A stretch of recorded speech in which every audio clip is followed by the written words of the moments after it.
resolvendo a questãozinha de hoje que diz assim: como são conhecidos os setores defeituosos em um HD? Letra A, trilhas. Letra B, root setores. Letra C, bump roads. Letra D, bad blocks. Letra E, partições.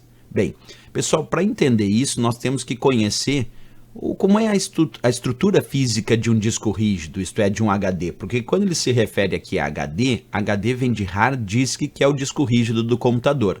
E quando a gente pensa no disco rígido, existe a chamada formatação física desse disco rígido, que é feita pelo próprio fabricante do disco rígido, do HD. Então aqui eu mostro para vocês um hard disk, um HD, um disco rígido.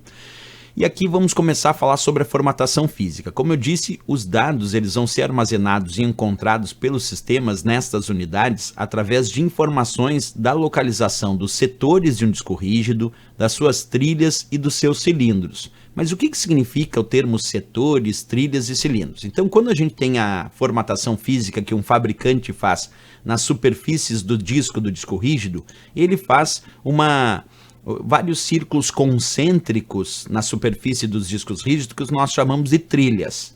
E essas trilhas elas são divididas em pequenas porções chamadas setores, que têm por padrão capacidade de 512 bytes. Bem, além disso, nós temos um conjunto de discos, muitas vezes no mesmo disco rígido. E aí as trilhas de mesma posição em diferentes discos daquele disco rígido serão chamadas de cilindro. Então, cilindros são essas trilhas de mesma posição em diferentes discos do disco rígido.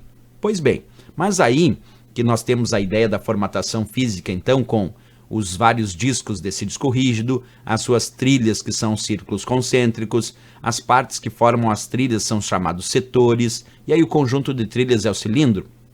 Pode haver um dia algum problema em algum setor. E qual é o nome que se dá a esses setores defeituosos que nós temos em um disco rígido? O nome que nós damos é bad blocks. Bad blocks é o nome que nós damos aos setores defeituosos em um disco rígido, em um HD, em um hard disk.